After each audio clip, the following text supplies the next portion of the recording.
Hello everyone, स्वागत है आपका एजुकेशनल मॉन्क यूट्यूब चैनल में। आज जो हम UK triple S C P Y Q series कर रहे थे उसी का लेक्चर नंबर 4 करने जा रहे हैं। UK triple S C P Y Q series जो उत्तराखंड स्पेसिफिक है, जिसमें हम उत्तराखंड के क्वेश्चंस को डिस्कस कर रहे हैं। ये लेक्चर सीरीज काफ़ी ज़्यादा इंपॉर्टेंट है। ये आपके आगामी एग्जाम के लिए बहुत ज़्यादा रेलिवेंट होने वाली है। तो इसमें जितने भी क्वेश्चन हम डिस्कस करते हैं उसके साथ हम एक्स्ट्रा फैक्ट भी कवर करते हैं। तो आप इसमें जितने भी सारे क्वेश्चन हैं उनको ध्यान से देखिए, समझिए और साथ ही साथ उनको नोट भी कर सकते हैं। तो आज का पहला क्वेश्चन है, हिमालयन एक्शन रिसर्च सेंटर की स्थापना किस वर्ष हुई? Himalayan action research centre. अच्छा, ये हिमालयन एक्शन रिसर्च सेंटर क्या है, ये क्या काम करते हैं? ये बेसिकली जो हिमालयी उत्पाद है, उत्तराखंड क्या है, हिमालयी राज्य है, और यहाँ जो है हिमालयी जो उत्पाद है, ठीक है, हिमालयी राज्य के उत्पाद, उनके लिए क्या करता है, ये ब्रांडिंग का काम करते हैं। यानी कि हिमालयी राज्य के जो उत्पाद हैं उनको प्रमोट करने का काम करता है, उनको एक ब्रांडिंग के तहत प्रमोट करता है। तो किस ब्रांड के नाम से ये अपने प्रोडक्ट बेचता है? इसके जो ब्रांड का नाम है ये माउंटेन बीम। माउंटेन बीम नाम से क्या करता है, उत्तराखंड के हिमालयी उत्पादों को बेचता है। ठीक है। अच्छा, अब इसकी जो स्थापना हुई है ये कब हुई थी? ये 1988 में हुई थी। इसी तरीके से क्या है, जो हिमालयन एक्शन रिसर्च सेंटर क्या करते हैं, हिमालयी राज्य उत्पादों को किस तरीके से माउंटेन बीम के नाम से बेचता है। अभी के टाइम पे जो उत्तराखंड राज्य के उत्पाद हैं वो किस नाम से बेचे जा रहे हैं? 2023 में ये एक योजना शुरू करी गई थी, ठीक है, हाउस ऑफ हिमालयाज करके। House of Himalayas, house of Himalayas करके क्या है, उत्तराखंड के उत्पादों को बेचा जा रहा है। ये मोदी जी ने इसका उद्घाटन करा था कब? 2023 में, ठीक है, हाउस ऑफ हिमालयाज करके। इससे पहले उत्तराखंड के उत्पादों को किस नाम से बेचा जाता था? हिमाद्री, ठीक है, हिमाद्री नाम से। और ऐसे ही ग्राम्यश्री, ग्राम्यश्री नाम से हिमालयी हिमाद्री हो गया, ग्राम्यश्री हो गया, और हिलांस, ठीक है, इन नामों से भी क्या है, उत्तराखंड के उत्पादों को बेचा जाता है। अब जो है हाउस ऑफ हिमालयाज करके प्रमोट किया जाएगा, ठीक है, इस पे फोकस किया जाएगा। हाउस ऑफ हिमालयाज करके नाम से उत्तराखंड के प्रोडक्ट हमें क्या करेंगे, जाएंगे बाहर एक्सपोर्ट करे जाएंगे, ठीक है, या इनको प्रमोट किया जाएगा या प्रचार प्रसार किया जाएगा अलग अलग जगहों में बेचने के लिए। तो इस तरीके से ये हमारा क्वेश्चन हो गया। अगला क्वेश्चन देखते हैं, उत्तराखंड को भारत का बाइवोल्टाइन रेशम का कटोरा कहा जाता है, ठीक है, बाइवोल्टाइन रेशम का कटोरा कहा जाता है। अब बाइवोल्टाइन रेशम क्या है? ये रेशम का एक टाइप है और कुछ नहीं है, ठीक है। अच्छा, अब इसे क्यों कहा जाता है? क्योंकि अब ऑप्शन देखते हैं, यहाँ दो प्रकार के रेशम का उत्पादन होता है, यहाँ उच्च गुणवत्ता के रेशम का उत्पादन होता है, यहाँ रेशम की 2 फसल प्रतिवर्ष होती है, 2 फसल प्रतिवर्ष होती है। और जो बाइवोल्टाइन रेशम होता है ना, ये गुणवत्तापूर्ण रेशम होता है, ठीक है, ये उच्च गुणवत्ता वाला रेशम होता है। अच्छा, उत्तराखंड में जो रेशम उत्पादन होता है वो कौन कौन से तरीके का उत्पादन होता है, मतलब कौन कौन से उसके प्रकार है, ये भी क्वेश्चन बन जाता है। तो उत्तराखंड में 4 प्रकार का रेशम उत्पादन होता है। कौन कौन सा? मलवरी, टसर, मूंगा और एरी। मलवरी, टसर, मूंगा और एरी। और जो ये मलवरी है ना, मलवरी का ही एक टाइप है बाइवोल्टाइन, बाइवोल्टाइन रेशम। अब बाइवोल्टाइन रेशम क्या होता है? बाइवोल्टाइन कोया, बाइवोल्टाइन कोया होता है। रेशम किससे बनता है? रेशम के कीड़े से ही होता है ना रेशम का उत्पादन। तो बाइवोल्टाइन कोया नाम से क्या होता है, एक रेशम का कीड़ा होता है। ये क्या होता है, काफ़ी हाई क्वालिटी का जो है हमारा रेशम का उत्पादन करता है। इसीलिए इसका उत्पादन पे जोर दिया जाता है। और ये क्या करता है, 2 फसल तैयार कर देता है साल में, क्या कर देता है, 2 बार रेशम की फसल तैयार हो जाती है। तो इस वजह से क्या है, काफ़ी प्रॉफिटेबल है और हाई क्वालिटी का है, ठीक है, इसका रेट भी काफ़ी अच्छा खासा रहता है। तो ये गुणवत्तापूर्ण रेशम का उत्पादन किया जाता है। अच्छा, तो ये जो गुणवत्तापूर्ण रेशम है, जो बाइवोल्टाइन रेशम, ये 2020-21 के डेटा के अनुसार उत्तराखंड के 521 गाँवों में, 521 गाँवों में लगभग 4000 फैमिलीज, 4000 किसान फैमिलीज या कृषक परिवार के द्वारा इस रेशम का उत्पादन किया जाता है। और इससे उत्तराखंड को लगभग 1.25 करोड़, यानी कि 1.25 करोड़, अब तो ज़्यादा भी हो गया होगा, 1.25 से 1.5 करोड़ के आसपास तक की क्या होती है, आय होती है, यानी कि ये प्रॉफिटेबल भी है। अच्छा, इसी से संबंधित एक फैक्ट ये बनता है कि रेशम के लिए एक स्कीम चलाई जाती है सेंटर की, ठीक है, केंद्र प्रायोजित एक योजना है, ये क्वेश्चन बन सकता है, उसका क्या नाम है? इसका नाम इजी सा है, क्या है, सिल्क, सिल्क समग्र, सिल्क समग्र स्कीम जो है केंद्र प्रायोजित योजना है जो रेशम के उत्पादन को बढ़ावा देने के लिए शुरू की गई थी। कब से शुरू की गई थी?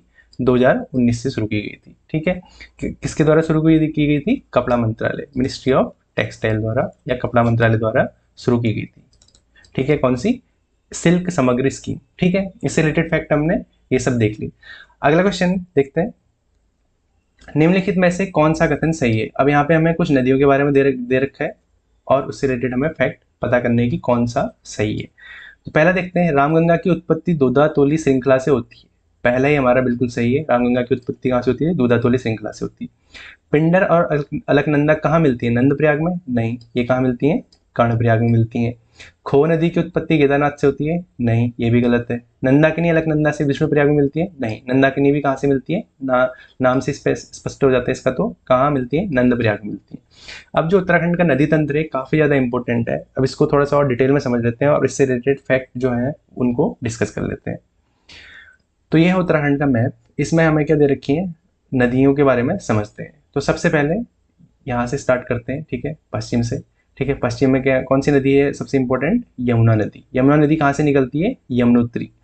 यमुनोत्री से क्या निकलती है? यमुना नदी निकलती है और ये उत्तराखंड का पश्चिमी बॉर्डर बनाते हुए, बेसिकली पश्चिमी बॉर्डर बनाते हुए तो टोंस नदी आती है। ठीक है, यहाँ पे थोड़ा सा ये मैप गलत दे रखा है, टोंस नदी ये जो है ज़्यादा जल जो है इसमें टोंस नदी का ही होता है। यमुना जो है यहाँ से निकलती है इस तरीके से उत्तरकाशी से होते हुए और देहरादून में कालसी के पास में, डाक पत्थर कालसी के पास में क्या है, ये किससे मिल जाती है? टोंस से मिल जाती है। ठीक है, अच्छा, अब जो टोंस नदी है, टोंस नदी भी क्या है? दो धाराओं से मिलकर बनी है। टोंस नदी भी दो धाराओं से मिलकर बनी है, किससे? रूपिन और सुपिन से। सुपिन जो है ये क्या ये है, सुपिन जो है यमुनोत्री से पास में क्या है? एक बंदरपूंछ श्रेणी है, वहां से कौन सी नदी निकलती है? बंदरपूंछ श्रेणी के पास में स्वर्गारोहिणी ग्लेशियर है, वहां से कौन सी नदी निकलती है? सुपिन नदी निकलती है। ऐसे सुपिन नदी कौन सा? स्वर्गारोहिणी ग्लेशियर से निकलती है। और दूसरी है रूपिन नदी। रूपिन नदी निकलती है आपकी कहाँ से? हिमाचल में। हिमाचल में एक इंपॉर्टेंट जगह का नाम याद रख लेना, डोडरा क्वार रेंज। डोडरा क्वार श्रेणी के पास में से कौन सी नदी निकलती है? रूपिन नदी निकलती है। और सुपिन कहाँ से निकलती है? स्वर्गारोहिणी ग्लेशियर से निकलती है। और ये दोनों मिलके क्या बनाती हैं? टोन्स बनाती हैं। और टोन्स जो है यमुना के साथ मिलके क्या यमुना का ज्यादातर जल कौन लाती है? टोन्स लाती है। और ये उत्तराखंड और हिमाचल के बॉर्डर में बहती है टोन्स नदी। और यमुना से कहाँ पे जाके मिलती है? ये कालसी देहरादून में। ठीक है, कालसी में क्या है? हमें अशोक का विलेज भी मिला था। ठीक है, ये हो गया हमारा यमुना के बारे में। अच्छा, अब देखते हैं साथ में गंगा। अब गंगा नदी कहाँ से निकलती है? गंगा बेसिकली ऊपर तो क्या होता है, इसका नाम भागीरथी होता है। देवप्रयाग से क्या होता है, नाम इसका गंगा पड़ता है। देवप्रयाग तक क्या होता है? अलकनंदा। ये है ना, ये अलकनंदा। चमोली में अलकनंदा संतोबंद ग्लेशियर से निकलती है और देवप्रयाग में इनका नाम क्या बढ़ जाता है? यहाँ से गंगा बढ़ जाता है। देवप्रयाग में गंगा नाम पड़ जाता है और यहाँ से हरिद्वार से होते हुए इस तरीके से उत्तराखंड से बाहर निकल जाती है गंगा। ठीक है, गंगा नाम कब पड़ता है? देवप्रयाग के बाद पड़ता है। अच्छा, अब देख लेते हैं भागीरथी के बारे में। भागीरथी कहाँ से निकलती है? भागीरथी जो है क्या है? गंगोत्री जो धाम है उससे 19-20 किलोमीटर ऊपर, गंगोत्री से 19-20 किलोमीटर ऊपर गोमुख नाम की जगह से निकलती है भागीरथी नदी। और ये यहाँ से देवप्रयाग तक भागीरथी नाम से बहती है। और यहाँ से जब अलकनंदा आके इससे मिल जाती है देवप्रयाग में, उसके बाद इन दोनों को मिला के क्या नाम बन जाता है? गंगा नाम बन जाता है। और भागीरथी की सहायक कौन सी है? भिलंगना भागीरथी की सहायक नदी हो जाएगी। इसी तरीके से चमोली के पास में क्या है? चमोली में ही क्या पड़ता है हमारा? बद्रीनाथ धाम पड़ता है। अच्छा, बद्रीनाथ धाम से थोड़ा सा ऊपर जाएंगे तो बॉर्डर के आसपास, ठीक है, उत्तराखंड का प्रथम गांव भी बोल सकते हैं, माणा गांव। ठीक है, माणा गांव से एक इंपॉर्टेंट नदी निकलती, कौन सी? सरस्वती नदी निकलती है और एक केशव प्रयाग में आके अलकनंदा से मिल जाती है। माणा गांव के पास में से निकलती है सरस्वती नदी, देवताल से। माणा गांव के पास में देवताल से निकलती है। कहाँ से निकलती है? ये भी क्वेश्चन बन सकता है। देवताल से निकलती है और ये केशव प्रयाग में आके अलकनंदा से मिल जाती है। और जो बद्रीनाथ है, बद्रीनाथ किस नदी के तट पर है? बद्रीनाथ जो है आपका ऋषि गंगा के तट पर है। ऋषि गंगा के तट पर बद्रीनाथ कौन सी नदी के तट पर है? ऋषि गंगा के तट पर। और यहाँ अलकनंदा संतोबंद ग्लेशियर से निकलती है और इस तरीके से यहाँ बहती है। अच्छा, जो हमारा क्वेश्चन पूछा गया था, क्वेश्चन में रामगंगा के बारे में पूछा गया था। रामगंगा कौन से? ये जो है बीच में हमारी दूधातोली श्रृंखला पड़ती है। ठीक है, दूधातोली श्रृंखला जो है ये पौड़ी गढ़वाल, अल्मोड़ा और चमोली, पौड़ी गढ़वाल, अल्मोड़ा और चमोली के क्षेत्र में, यहाँ यहाँ कहीं ये क्या है, दूधातोली श्रृंखला पड़ती है। इसी में से कौन सी निकलती है, हमारी रामगंगा नदी निकलती है, और यहाँ से निकल के इस तरीके से आगे बढ़ती है। इस तरीके से हमारी क्या है, पूर्वी नदी को देखें तो ये काली नदी है। काली नदी कहाँ से निकलती है, काला पानी नामक जगह से। ठीक है, काला पानी जो है भारत और नेपाल के बीच में क्या है, डिस्प्यूटेड एरिया है। वैसे तो है इंडिया में ही, बट नेपाल भी इसको क्लेम करता है, उसने अपने नोट में भी इसको छाप लिया था। ठीक है, काला पानी जगह से कौन सी निकलती है, काली नदी निकलती है, और यहाँ से मिलम के आसपास से कौन सी, धौली नदी आती है। धौली नदी आके गोरी नदी आके, बेसिकली गोरी नदी बोलते हैं इसे। गोरी नदी और काली नदी कहाँ पे, जौलजीबी के पास में आके अपना संगम करती है। यहीं पे जौलजीबी मेला भी लगता है, जिसको राजकीय मेला भी घोषित किया गया है। यहाँ से क्या करती हैं, भारत और नेपाल का बॉर्डर बनाते हुए काली नदी आगे बढ़ के चंपावत के बाद इसका नाम क्या बढ़ जाता है, शारदा बढ़ जाता है। यहीं शारदा बैराज भी है। इस तरीके से ये बाहर निकल जाती है। तो ये हो गया हमारा नदी तंत्र के बारे में, हमने देख लिया। अब इसी के बारे में जो हमारा अलकनंदा नदी तंत्र है, उसके बारे में थोड़ा सा डिटेल में डिस्कस कर लेते हैं। अलकनंदा नदी तंत्र काफ़ी इंपॉर्टेंट है, इसमें बहुत सारी नदियाँ मिलती हैं। इसको देखते हैं। ये है हमारा अलकनंदा रिवर सिस्टम या अलकनंदा नदी तंत्र। अलकनंदा नदी तंत्र में अलकनंदा कहाँ से निकलती है, सतोपंथ ग्लेशियर। ये हो गया हमारा सतोपंथ ग्लेशियर, जो क्या है, अलकनंदा नदी का उद्गम स्थल है। ठीक है, तो सतोपंथ ग्लेशियर क्या है, अलकनंदा नदी का उद्गम स्थल है। तो सतोपंथ ग्लेशियर से कौन सी, अलकनंदा नदी निकलती है। यहाँ से इस तरीके से आती है। सारी की सारी नदियाँ जो हैं, जो हमारे के हैं पंचप्रयाग हैं, वो अलकनंदा में ही मिलती हैं, सारी की सारी नदियाँ। तो हमें सिर्फ और नदियों के नाम याद रखने, ठीक है, और अलकनंदा में ही मिलने। ठीक है, तो दूसरी नदियों के नाम याद रखने। अलकनंदा सतोपंथ से निकली और यहाँ से धौलीगंगा आई। धौलीगंगा आके कहाँ पे मिल गई, विष्णुप्रयाग में। धौलीगंगा और अलकनंदा के संगम को क्या बोलते हैं, विष्णुप्रयाग। ऐसे ही फिर नंदाकिनी आती है। नंदाकिनी नदी मिलके कहाँ पे आती है, नंदाकिनी अलकनंदा में मिलेगी, तो उसका नाम क्या बढ़ जाएगा, कौन सा प्रयाग हो जाएगा, नंद प्रयाग। तो नाम से क्लियर हो जाता है। फिर ऐसे मंदाकिनी नदी आती है। मंदाकिनी नदी केदारनाथ के पास में मंदराचल मंदराचल श्रेणी से निकलती है मंदाकिनी नदी, और ये अलकनंदा मिल जाती है कहाँ पे, रुद्रप्रयाग में। रुद्रप्रयाग में आके अलकनंदा मिल जाती है। ऐसे पिंड नदी आती है, पिंडारी ग्लेशियर से आती है पिंड नदी, और ये आके कहाँ पे मिलती है, कर्णप्रयाग में अलकनंदा से मिल जाती है। और यहाँ से अलकनंदा ये पंचप्रयागों से होते हुए कहाँ पहुँचती है, देवप्रयाग में पहुँचती है। और देवप्रयाग में क्या करती है, भागीरथी से संगम करके गंगा नाम से फिर इससे आगे बहती है। और यहाँ से भागीरथी निकलती है, गोमुख ग्लेशियर से भागीरथी निकलती है। और भागीरथी की जो सहायक नदी कौन कौन सी हैं, तो भिलंगना हो गया, ठीक है, भिलंगना हो गई, और दूसरी असी गंगा। ठीक है, ये इंपॉर्टेंट सहायक नदी है इसकी। तो इस तरीके से ये देवप्रयाग के बाद क्या हो जाती है, गंगा नदी बन जाती है। तो इस तरीके से हमने अलकनंदा नदी रिवर सिस्टम, अलकनंदा नदी तंत्र डिस्कस कर लिया। अगला क्वेश्चन देखते हैं। सूची 1 को सूची 2 से सुमेलित कीजिए।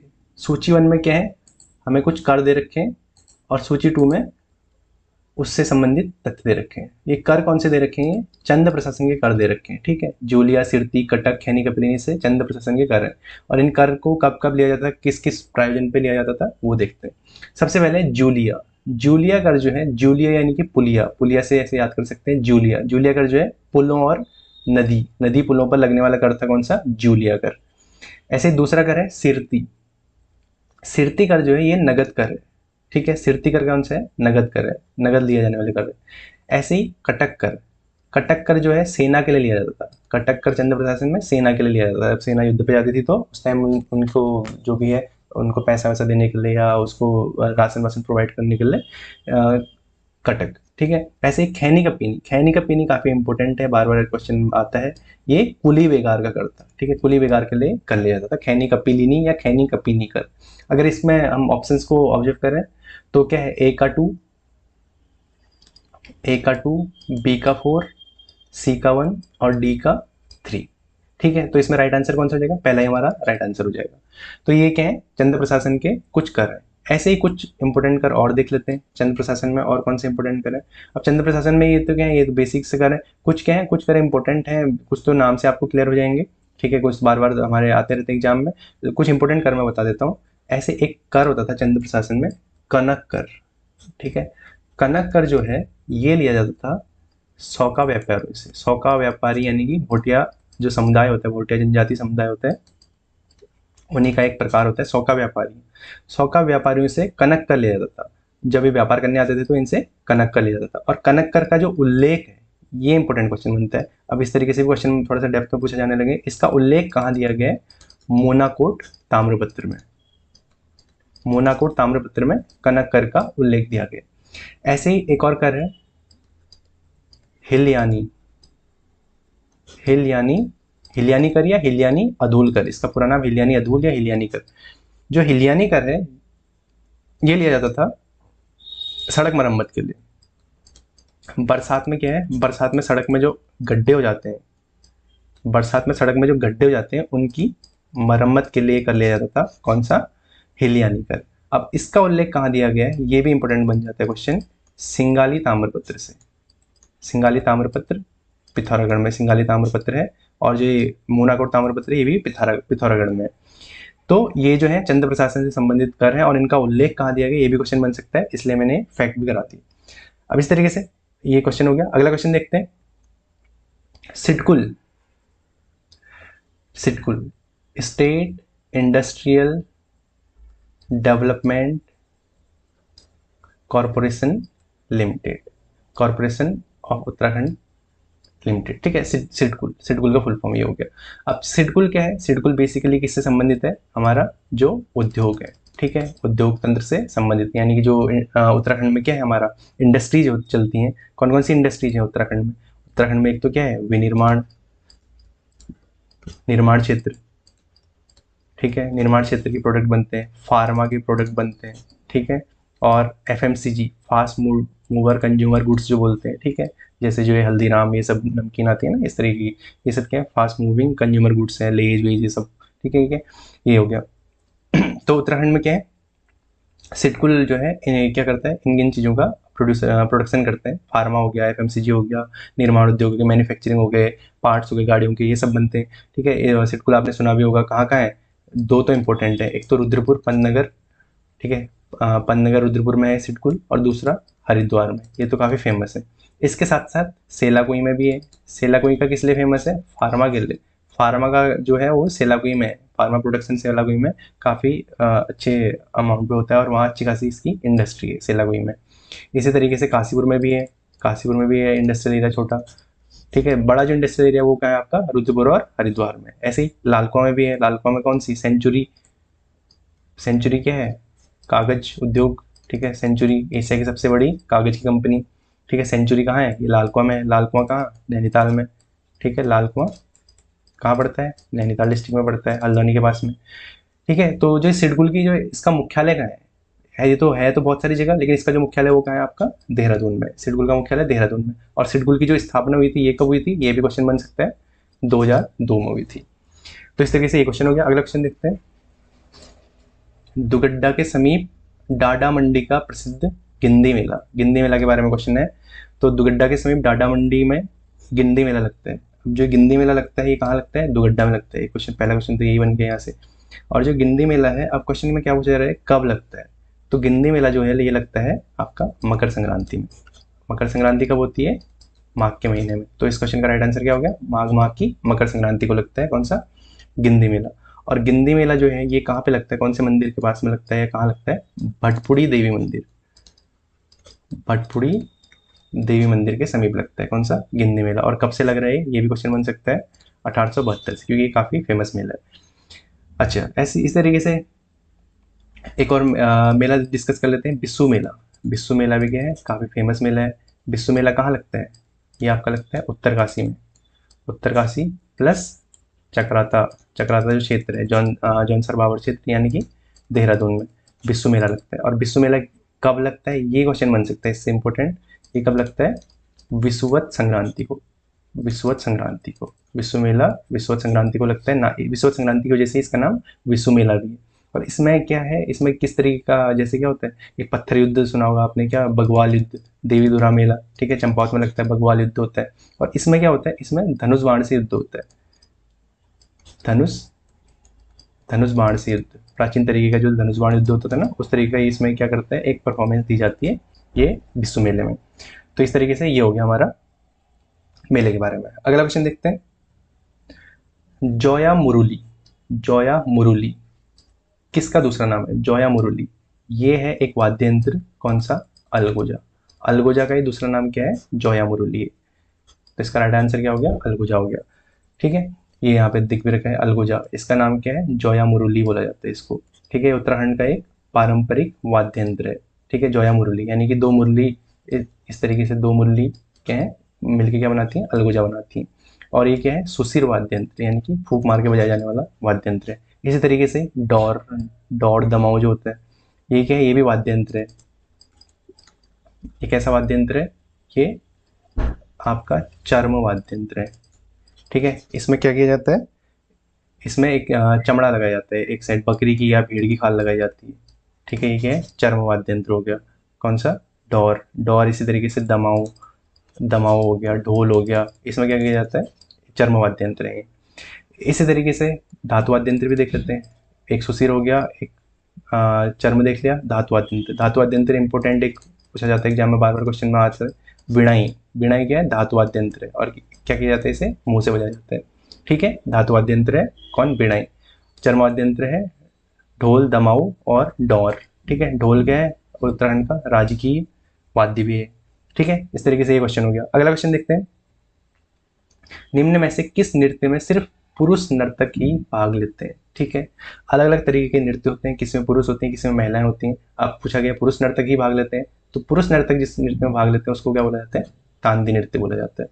और जो तांदी नृत्य है ये आपका कहाँ परफॉर्म किया जाता है, तांदी नृत्य जो है ये उत्तरकाशी में, उत्तरकाशी प्लस जौनपुर क्षेत्र में। ठीक है, जो जौनपुर क्षेत्र कहाँ पड़ता है आपका, टिहरी गढ़वाल में। ठीक है, उत्तरकाशी और जौनपुर क्षेत्र में कौन सा, तांदी नृत्य परफॉर्म किया जाता है। ऐसे एक और नृत्य होता है पुरुषों से संबंधित, लंगवी नृत्य। इसमें क्या करते हैं, खंबे पे चढ़कर कलाबाजियां दिखाते हैं। ठीक है, उसको क्या बोला जाता है, लंगवी नृत्य बोला जाता है। इसी तरीके से महिलाओं से संबंधित देख लेते हैं, झुमेलो। महिलाओं से संबंधित नृत्य होता है झुमेलो। इसमें ये महिलाएं परफॉर्म करती हैं, कौन सी महिलाएं, नवविवाहित महिलाएं। गढ़वाल क्षेत्र में नवविवाहित महिला जब मायके जाती है तो कौन सा नृत्य परफॉर्म करती है, झुमेलो नृत्य परफॉर्म करती है। इस तरीके से ये क्वेश्चन हो गया। अगला क्वेश्चन देखते हैं, निम्नलिखित में से कौन सी चाय फैक्ट्री उत्तराखंड राज्य के गठन के बाद स्थापित की गई, सबसे पहले स्थापित की गई। उत्तराखंड में क्या है, चाय के अच्छा खासा उत्पादन होता है, तो उत्तराखंड में जो उत्तराखंड गठन के बाद की बात कर रहे हैं, यानी कि 2000 के बाद, 2000 के बाद कौन सी फैक्ट्री स्थापित की गई थी, पहली फैक्ट्री कौन सी थी, उत्तराखंड टी फैक्ट्री। और ये उत्तराखंड टी फैक्ट्री कहाँ स्थापित की गई थी, ये की गई थी पिंगलाकोट। पिंगलाकोट जो क्षेत्र है ये कहाँ पड़ता है, कौसानी में। और किस नाम से स्थापित की गई थी, उत्तरांचल टी फैक्ट्री के नाम से स्थापित की थी। अब चाय से संबंधित कुछ और फैक्ट देख लेते हैं। चाय उत्पादन के लिए क्या है, जो औसत वार्षिक वर्षा क्या होती है, 200 से 250 सेंटीमीटर की औसत वर्षा चाहिए, तभी जाके चाय का उत्पादन अच्छा होता है। अच्छा, अब इसी से संबंधित एक और फैक्ट की क्या इंपॉर्टेंट बन जाता है कि जो चाय विकास बोर्ड, उत्तराखंड का जो चाय विकास बोर्ड है ये कहाँ है, चाय विकास बोर्ड की स्थापना और चाय विकास बोर्ड कहाँ है। चाय विकास बोर्ड है आपका कहाँ पड़ता है, इसका मुख्यालय अल्मोड़ा में। ठीक है, अल्मोड़ा जनपद में है चाय विकास बोर्ड का मुख्यालय। और इसकी स्थापना कब हुई थी, 11 फरवरी 2004 को, या कहीं कहीं क्या है 12 फरवरी भी दे रखा है बुक्स में। ठीक है, 11 फरवरी या 12 फरवरी जो भी आपको ऑप्शन में मिलेगा उसके अकॉर्डिंग आप आंसर कर सकते हैं। चाय विकास बोर्ड की स्थापना 11 फरवरी या 12 फरवरी को अल्मोड़ा में की गई थी। और जो ये चाय विकास बोर्ड है इसके अंतर्गत 2-3 चाय फैक्ट्री हैं जो क्या है, इसके क्या है, इसके क्या बोल सकते हैं, ब्रांच है, मतलब चाय की ब्रांच बोल सकते हैं। ये भी एग्जाम में क्वेश्चन बन जाता है। एक तो क्या है, कौसानी वाली हो गई है। ठीक है, कौसानी में जो चाय फैक्ट्री है। दूसरी है नौटी, नौटी चमोली में, नौटी चमोली में चाय फैक्ट्री है। ऐसे ही आपकी क्या है, घोड़ाखाल, घोड़ाखाल सैनिक स्कूल के लिए फेमस है ना, घोड़ाखाल नैनीताल, घोड़ाखाल नैनीताल में भी चाय फैक्ट्री है। ठीक है, कौसानी, नौटी, घोड़ाखाल हो गई। इसी तरीके से एक चंपावत में भी है। ये सब क्या है, एसोसिएट हैं किससे, उत्तराखंड चाय जो अल्मोड़ा में चाय विकास बोर्ड है उससे एसोसिएटेड है। तो ये क्या हो गया, चाय उत्पादन से संबंधित हमने तथ्य देख लिए। अच्छा, इसमें ये है ना हरिनगर टी फैक्ट्री, ये क्या है, ग्रीन टी के लिए, यहाँ ग्रीन टी का उत्पादन होता है। जो ग्रीन टी पीते हैं ना सुबह सुबह वेट लॉस करने के लिए, ग्रीन टी का उत्पादन यहाँ होता है, यहाँ किसमें, हरिनगर टी फैक्ट्री में। ठीक है, ये हमने देख लिया। अगला क्वेश्चन देखते हैं, निम्नलिखित में से कौन सी उत्तराखंड की राज्य तितली है। बेसिक सा क्वेश्चन है। उत्तराखंड की राज्य तितली का नाम क्या है, कॉमन पीकॉक है। इसी तरीके से उत्तराखंड के राज्य पशु क्या है, कस्तूरी मृग, कस्तूरी मृग। इसका वैज्ञानिक नाम क्या है, मास्कस काइसोगास्टर।